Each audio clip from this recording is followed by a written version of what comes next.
ಶ್ರೀ ಗುರುಭ್ಯೋ ನಮಃ ಪರಮಗುರುಭ್ಯೋ ನಮಃ ಶ್ರೀ ಶ್ರೀಮದಾನಂದತೀರ್ಥ ಭಗವತ್ಪಾದಾಚಾರ್ಯ ಗುರುಭ್ಯೋ ನಮಃ ಹರಿ ಓಂ. ಮಯಿ ಸ್ಥಿತೋ ಮದಂಗೇಶು ಸ್ವತಂತ್ರೋ ವ್ಯಾಪ್ತವಾನ್ ಹರಿಃ ಸ ವಿಷ್ಣುಶ್ಚ ಸ್ವತಂತ್ರಂ ಮಾಂ ಸ್ವೇಚ್ಛಯಾ ವರ್ತಯತ್ಯಜಃ ಸ್ವಾತ್ಮನಸ್ತಸ್ಯ ಪೂಜಾಸ್ಯುಃ ಮನೋವಾಕ್ಕಾಯವೃತ್ತಯಃ ಮಮೈತಾಃ ಇತಿ ಕರ್ತಾರಂ ಉದ್ದೇಶ್ಯಂಚ ಹರಿಂ ಸ್ಮರೇತ್. ತತ್ರ ತತ್ರ ಸ್ಥಿತೋ ವಿಷ್ಣುಃ ತತಃ ಶಕ್ತಿ ಪ್ರಬೋದಯನ್ ಏಕ ಏವ ಮಹಾಶಕ್ತಿಃ ಕುರುತೆ ಸರ್ವಮಂಜಸಾ. ಅಶೇಷ ವಾಗ್ಜಾಡ್ಯಮಲಾಪಹಂತ್ರಿ ನವಂ ನವಂ ಸ್ಪಷ್ಟ ಸುವಾಕ್ಪ್ರದಾಯಿನಿ ಮಮೇಹ ಜುಹ್ವಾಗ್ರ ಸುರಂಗ ನರ್ತಕಿ ಭವ ಪ್ರಸನ್ನಾ ವದನೆ ಚ ಮೇ ಶ್ರೀಃ. ಬುದ್ಧಿರ್ಬಲಂ ಯಶೋ ಧೈರ್ಯಂ ನಿರ್ಭಯತ್ವಮರೋಗತಾ ಅಜಾಡ್ಯಂ ವಾಕ್ ಪಟುತ್ವಂಚ ಹನುಮತ್ಸ್ಮರಣಾತ್ ಭವೇತ್. ನಮೋಸ್ತು ತಾತ್ವಿಕಾ ದೇವಾಃ ವಿಷ್ಣುಭಕ್ತಿಪರಾಯಣಾಃ ಭವಂತಶ್ಚ ಪ್ರಪನ್ನೋಹಂ ಭವಂತಶ್ಚ ಕೃಪಾಲವಃ ಧರ್ಮಮಾರ್ಗೇ ಪ್ರೇರಯಂತು ಭವಂತಃ ಸರ್ವ ಏವ ಹಿ. ಸಾಧಿತಾಖಿಲ ಸತ್ತತ್ವಂ ಬಾಧಿತಾಖಿಲ ದುರ್ಮತಂ ಬೋಧಿತಾಖಿಲ ಸನ್ಮಾರ್ಗಂ ಮಾಧವಾಖ್ಯಯತಿಂ ಭಜೆ. ಯಸ್ಯ ವಾಕ್ ಕಾಮಧೇನುರ್ನಃ ಕಾಮಿತಾರ್ಥಾನ್ ಪ್ರಯಚ್ಛತಿ ಸೇವೇತಂ ಜಯ ಯೋಗೀಂದ್ರಂ ಕಾಮಬಾಣಚ್ಛಿದಂ ಸದಾ. ವಿದೋಷಭಾಶ್ಚಿಂತಿತ ಸನ್ಮನೋರಥ ಪ್ರದಸ್ಸುಧಿ ಮಂಡನ ಮಂಡನಾಯಿತಃ ಸದಾ ಮಮ ಅಜ್ಞಾನತಮೋ ವಿನಾಶಕಃ ಶ್ರುತೀಶ ಚಿಂತಾಮಣಿರಸ್ತು ಭೂತಿದಃ.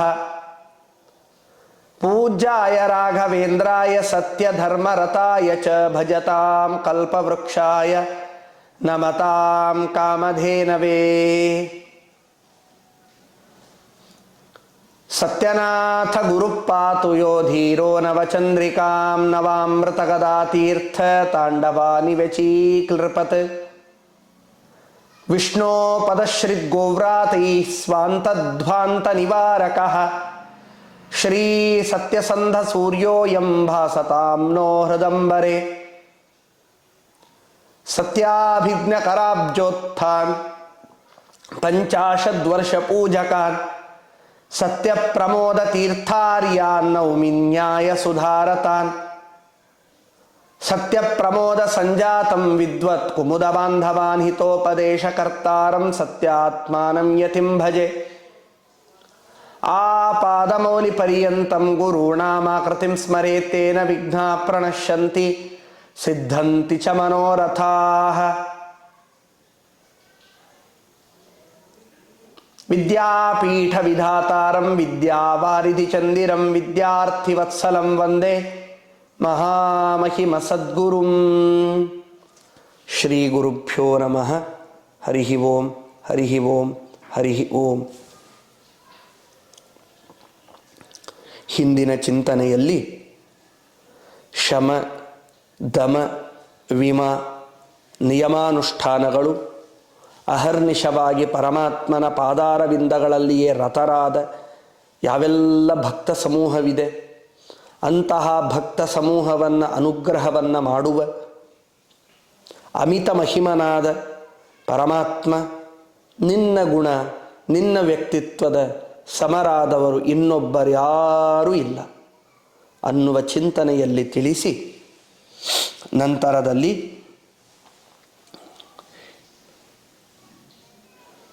ಈ ಒಂದು ಪ್ರಕೃತದ ಚಿಂತನೆಯ ಅರ್ಥಾನುಸಂಧಾನದಲ್ಲಿ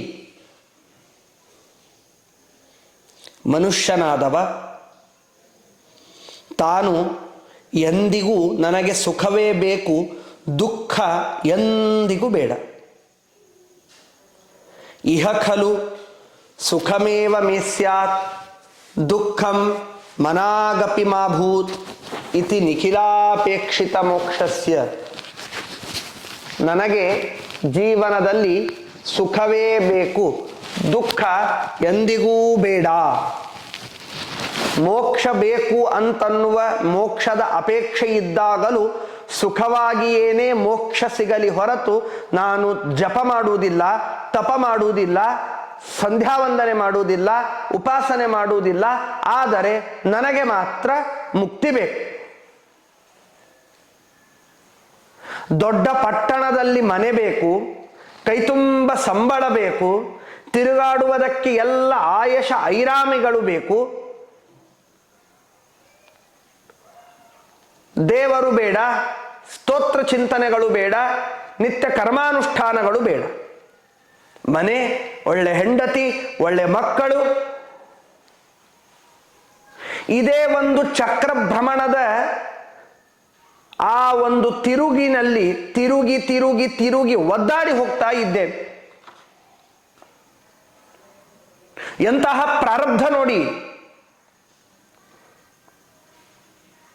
ಕೆಲವೇ ವರ್ಷಗಳ ಹಿಂದೆ ಒಂದು ದೊಡ್ಡದಾದ ತಿಳುವಳಿಕೆಯೇ ನಮಗೆ ಅರಿವು ಮಾಡುವಂತೆ ಬಂದ ಒಂದು ದೊಡ್ಡ 2 ವರ್ಷದ ಕಾಲ ಇತ್ತು ನೋಡಿ, ಕೋವಿಡ್ಡಿನ ಕಾಲ.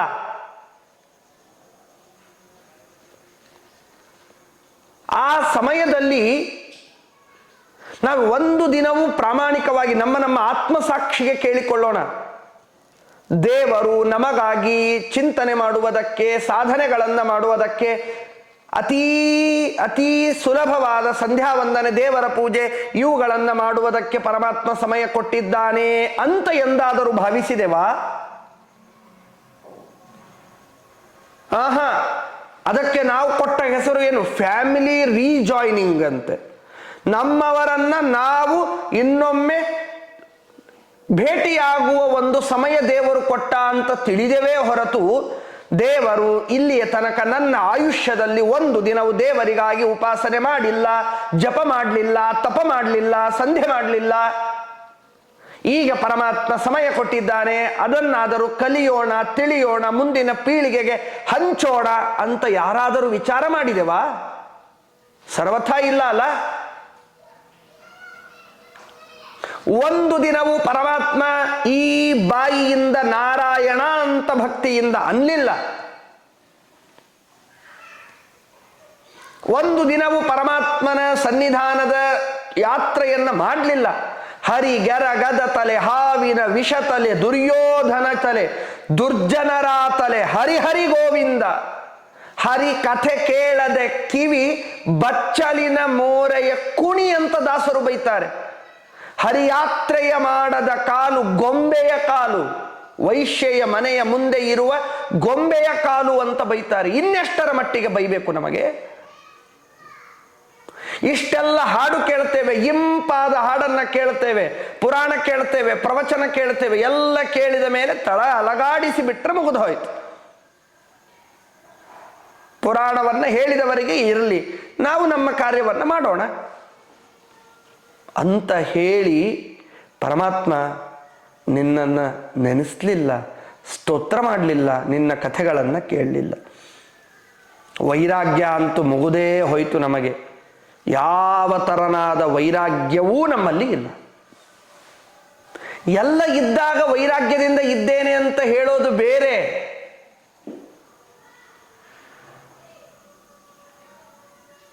ಪ್ರಾಮಾಣಿಕವಾದ ಚಿಂತನೆ, ಉಪಾಸನೆ, ನಮ್ಮ ಜೀವನದ ತಿಳುವಳಿಕೆಗಳು, ಅವುಗಳನ್ನು ತಿಳಿದು ಪರಮಾತ್ಮನನ್ನ ತಿಳಿಯುವ ಭಾಗ್ಯವೇನಿದೆಯಲ್ಲ, ಇದು ನಿಜವಾದ ವೈರಾಗ್ಯ. ವಿಷಯಗಳಲ್ಲಿ ವಿರಕ್ತಿ ಬರಬೇಕು ನಮಗೆ, ಅದು ನಿಜವಾದ ವೈರಾಗ್ಯ.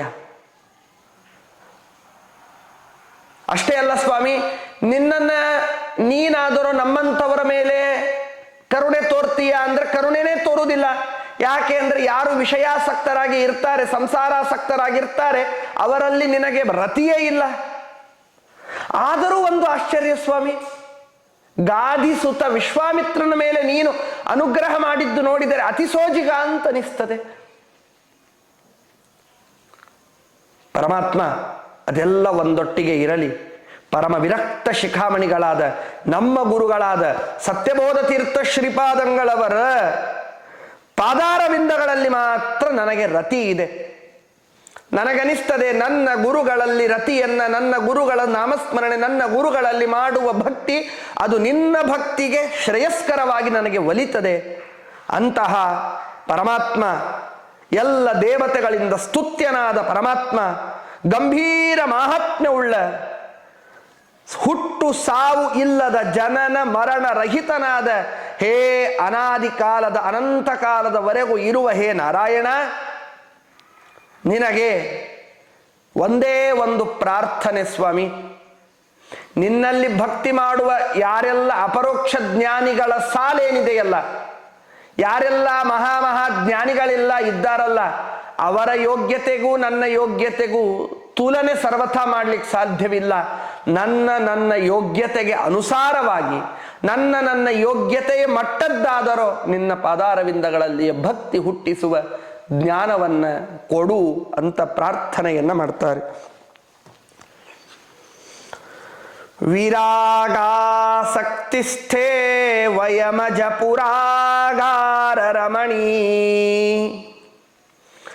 ಧರಾಗಾನಾಸಕ್ತಾ ನ ಚ ಪದ ಪರಾಗಾದರಯುತಾ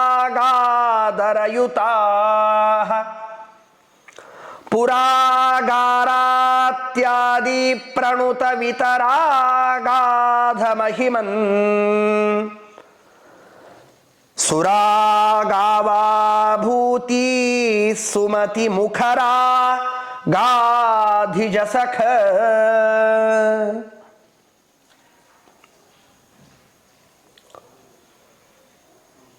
ವಿರಾಗಾಸಕ್ತಿ ತೇ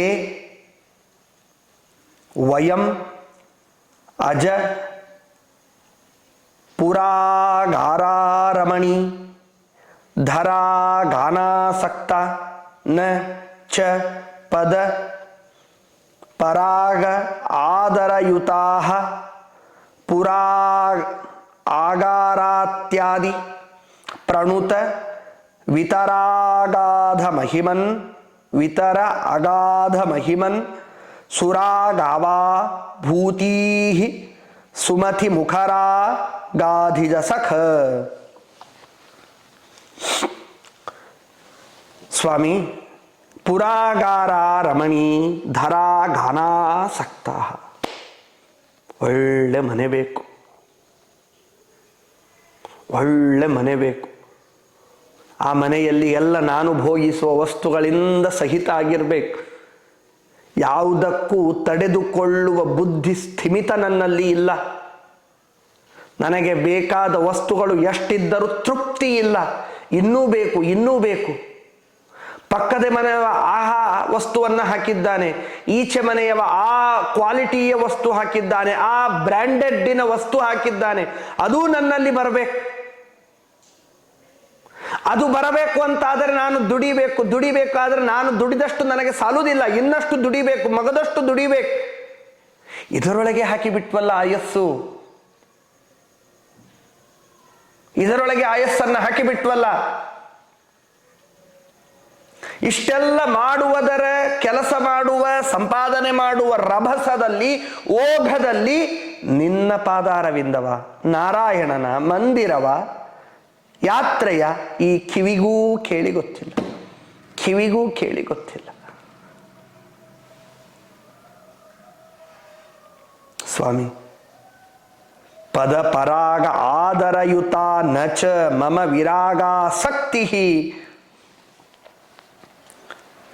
ನಿನ್ನ ಪಾದಾರವಿಂದಗಳಲ್ಲಿ, ಪಾದದ ಧೂಳಿಯಲ್ಲಿ ರಥ ಅನ್ನುವುದು ನನಗಿಲ್ಲ. ನನಗಿರುವ ರತಿ ಯಾರು ನನ್ನನ್ನು ಹೊಗಳುತ್ತಾರೆ, ಯಾರು ನನ್ನನ್ನು ಹೊಗಳಿ ಹೊಗಳಿ ಅಟ್ಟಕ್ಕೆ ಏರಿಸ್ತಾರೆ, ಯಾರಿಂದ ನನಗೆ ಉಪಯೋಗವಿದೆ ಅಂಥವರನ್ನೇ ನಾನು ಹೊಗಳುತ್ತೇನೆ. ಅಂಥವರಲ್ಲಿಯೇ ಆಸಕ್ತಿ ಇದೆ, ಭೋಗವನ್ನು ಕೊಡುವ ಜನರಲ್ಲಿಯೇ ಆಸಕ್ತಿ ಇದೆ ನನಗೆ. ನಿನಗಾದರೂ ಅಂಥವರಲ್ಲಿ ಆಸಕ್ತಿಯೇ ಇಲ್ಲ. ಭೋಗದಲ್ಲಿ ಆಸಕ್ತರಾದ ಜನರಿಗೆ ನಿನ್ನಲ್ಲಿ ಆಸಕ್ತಿ ಇಲ್ಲ, ನೀನು ಅವರ ಮೇಲೆ ಶಕ್ತಿಯನ್ನು ತೋರಿಸೋದಿಲ್ಲ. ಹೀಗೆಲ್ಲ ಇದ್ದರೂ ನಿನ್ನ ವಿಚಿತ್ರ ಕಾರುಣ್ಯವೋ ನಿನ್ನ ಮಹಿಮೆಯೋ ತಿಳಿಯದ್ದು ಸ್ವಾಮಿ. ಆ ವಿಶ್ವಾಮಿತ್ರ ಗಾಧಿರಾಜನ ಮಗ ವಿಶ್ವಾಮಿತ್ರನ ಮೇಲೆ ನೀನು ಕಾರುಣ್ಯವನ್ನು ತೋರಿದ್ದು ನೋಡಿದರೆ ಅತಿ ಆಶ್ಚರ್ಯವಾಗತ್ತೆ. ಪರಮಾತ್ಮ ಪುರಾ ಅರಾತ್ಯಾದಿ ಪ್ರಣುತ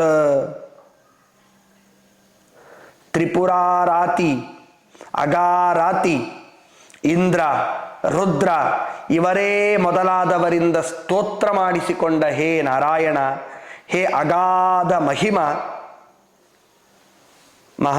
ಮಹಾತ್ಮ್ಯವುಳ್ಳ ಹೇ ನಾರಾಯಣ, ನೀನು ಸುಮತಿ ಮುಖರ, ಒಳ್ಳೆ ಜ್ಞಾನ ಕೊಡು, ಯೋಗ್ಯತೆಗೆ ತಕ್ಕಂತೆ ಜ್ಞಾನ ಕೊಡು. ಯೋಗ್ಯತೆಗೆ ಮೀರಿದ ಜ್ಞಾನ ನಮ್ಮಲ್ಲಿ ಎಂದಿಗೂ ತಟ್ಟೋದಿಲ್ಲ ಸ್ವಾಮಿ. ಅಂತಹ ಸ್ಪಷ್ಟವಾದ ಜ್ಞಾನವನ್ನು ಕೊಟ್ಟು ಅನುಗ್ರಹವನ್ನು ಮಾಡು ಅಂತ ಈ ಚಿಂತನೆಯಲ್ಲಿ ತಿಳಿಸ್ತಾರೆ. ನಂತರದಲ್ಲಿ ಪರಮಾತ್ಮ ಶ್ಯಾಮವರ್ಣ ಶರೀರವುಳ್ಳ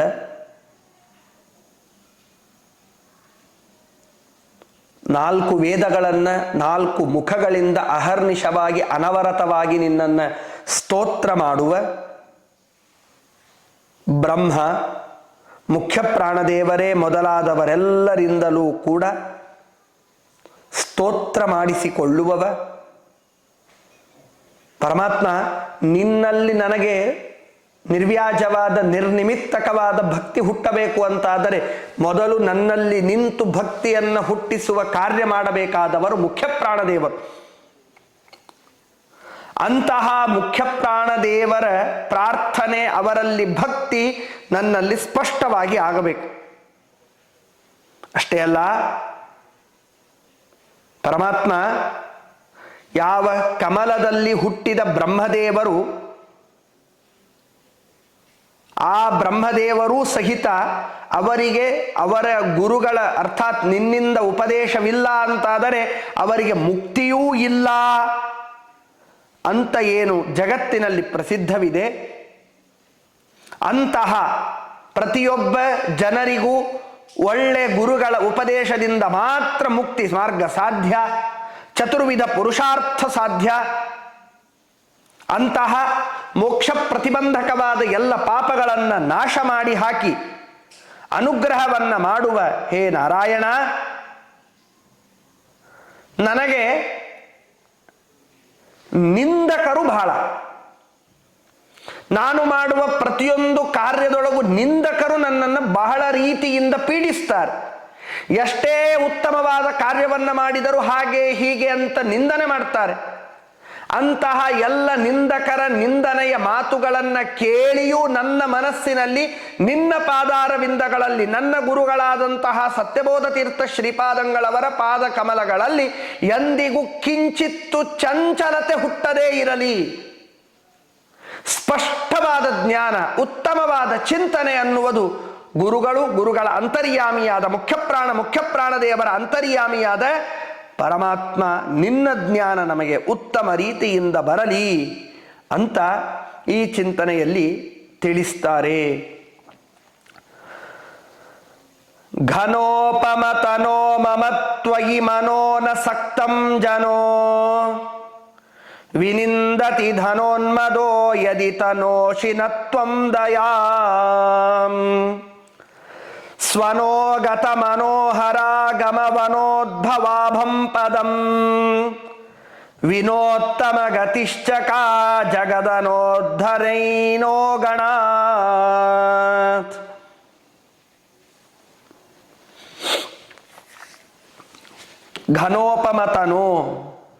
ಘನೋಪಮತನೋ ನೀರು ತುಂಬಿದ ಮೇಘ, ಮೋಡಗಳು ಹೇಗೆ ಕಪ್ಪಾಗಿ ಕಾಣ್ತವೆಯೋ ಅಂತಹ ತನು ಶರೀರವುಳ್ಳ, ಅರ್ಥಾತ್ ನೀಲಮೇಘ ಶ್ಯಾಮನಾದ ಹೇ ಪರಮಾತ್ಮ,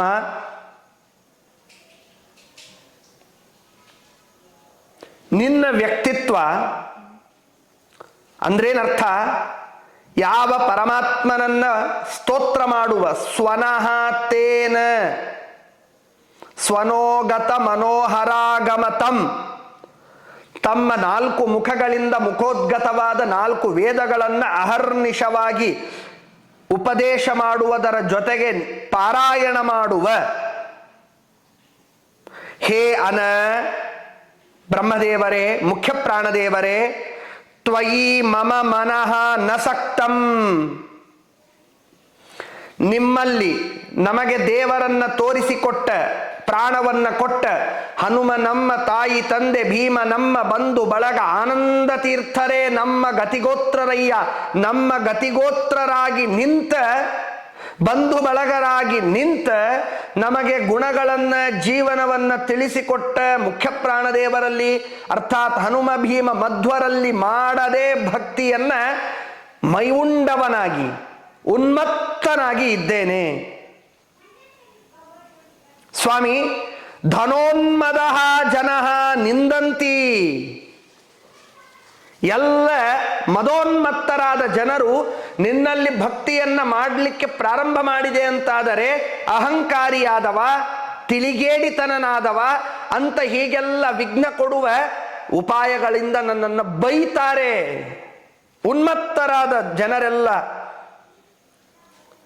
ಯದ್ಯಪಿ ತ್ವಯಿ ಮಮ ಮನಃ ನಸಕ್ತಂ, ಹಾಗೆ ನೋಡಿದರೆ ಮೇಲ್ನೋಟಕ್ಕೆ ನಿನ್ನಲ್ಲಿ ಪ್ರಾಮಾಣಿಕವಾಗಿ ಮಾಡಬೇಕಾದ ಭಕ್ತಿ ನಾನೇನ್ ಮಾಡ್ತಿಲ್ಲ, ಆದರೂ ಗುರುಗಳ ಅನುಗ್ರಹದಿಂದ ಮಾಡುವುದಕ್ಕೆ ಪ್ರಯತ್ನವನ್ನು ಪಡ್ತಾ ಇದ್ದೇನೆ.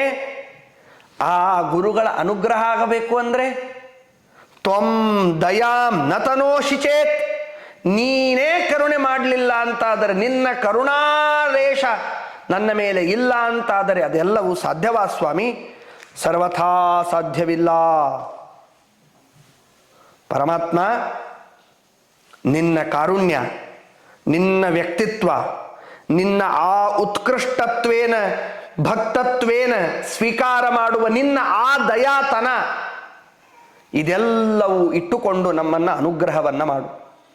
ಯಾಕೆ ಅಂದರೆ ಇವೆಲ್ಲದರ ಪ್ರಧಾನ ಅಧ್ವರ್ಯುಗಳಾಗಿ ನಿಂತವರು ನಮ್ಮ ಗುರುಗಳು.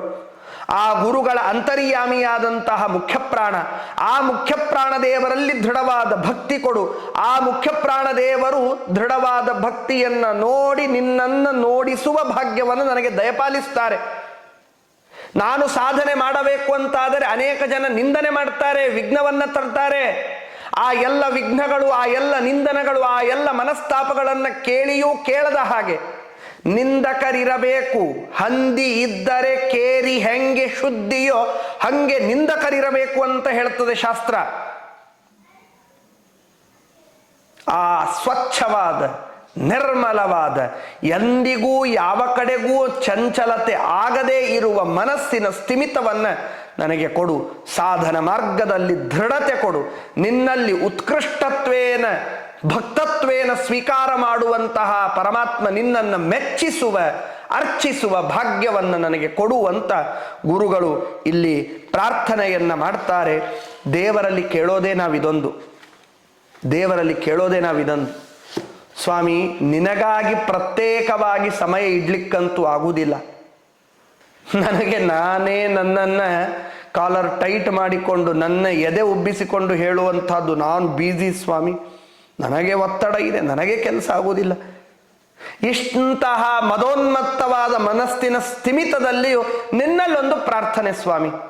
ನಾನು ಮಾಡಿದ ಏನೆಲ್ಲ ಕಾರ್ಯಗಳಿವೆ ಆ ಎಲ್ಲ ಕಾರ್ಯಗಳು ನಿನ್ನ ಪೂಜೆ, ನಿನ್ನ ಚರಿತ್ರೆಗಳು, ನಿನ್ನ ಕಥನೆಗಳು, ನಿನ್ನ ಸಂಕೀರ್ತನೆಗಳು, ನಿನ್ನ ಯಾತ್ರೆಗಳು ಅನ್ನುವ ಭಾವನೆಯೇ ಕೊಟ್ಟು ಬಿಡು. ಭಕ್ತಿಯಿಂದ ಬೆಳಗಾಗಿ ಏಳುವಾಗ ಬ್ರಾಹ್ಮಿ ಮುಹೂರ್ತದಲ್ಲಿ ಹಾಸಿಗೆಯ ಮೇಲೆ ಕೂತಾಗ ಇದೊಂದು ಚಿಂತನೆ ಮಾಡಿಬಿಡೋಣ ಅಲ್ಲ ಸ್ವಾಮಿ. ಈ ಬೆಳಗಿನ ಏನೆಲ್ಲ ಕಾರ್ಯಗಳಿವೆ, ಬಾಯಿಯಿಂದ ಮಾತನಾಡಿದ್ದು, ಕಣ್ಣಿಂದ ನೋಡಿದ್ದು, ಕಿವಿಯಿಂದ ಕೇಳಿದ್ದು, ಕೈಯಿಂದ ಮುಟ್ಟಿದ್ದು, ಕಾಲಿಂದ ನಡೆದದ್ದು, ಮನಸ್ಸಿನಿಂದ ವಿಚಾರ ಮಾಡಿದ್ದು, ಇದೆಲ್ಲ ನಿನ್ನ ಪರಮ ಪವಿತ್ರವಾದ ಪೂಜೆ. ನಿನ್ನ ಚರಿತ್ರೆ ಶ್ರವಣಗಳು, ನಿನ್ನ ಚರಿತ್ರೆಯ ಸಂಕೀರ್ತನೆಗಳು, ನಿನ್ನ ಪೂಜಾರೂಪವಾದದ್ದು, ನಿನ್ನ ಕ್ಷೇತ್ರ ಯಾತ್ರಾ ರೂಪವಾದದ್ದು ಅಂತ ಮನಸ್ಸಿನಲ್ಲಿ ಎಣಿಸಿಬಿಟ್ರೆ ಏನು ಭಾಗ್ಯ ನೋಡಿ. ಪರಮಾತ್ಮ ಭಕ್ತಿ ಅಂಕುರತೆಯನ್ನು ಮೂಡಿಸಿ ಅದು ದೊಡ್ಡ ಮರವಾಗಿ ಹೆಮ್ಮರವಾಗಿ ತನ್ನಲ್ಲಿ ಅದನ್ನು ಸ್ವೀಕಾರ ಮಾಡಿಕೊಳ್ಳುತ್ತಾನೆ ಅನ್ನುವ ಚಿಂತನೆಯನ್ನು ನಮಗೆ ಇಲ್ಲಿ ತಿಳಿಸ್ತಾರೆ ಅಂತ ಹೇಳ್ತಾ ಶ್ರೀಕೃಷ್ಣಾರ್ಪಣಮಸ್ತು. ಹರಯೇ ನಮಃ.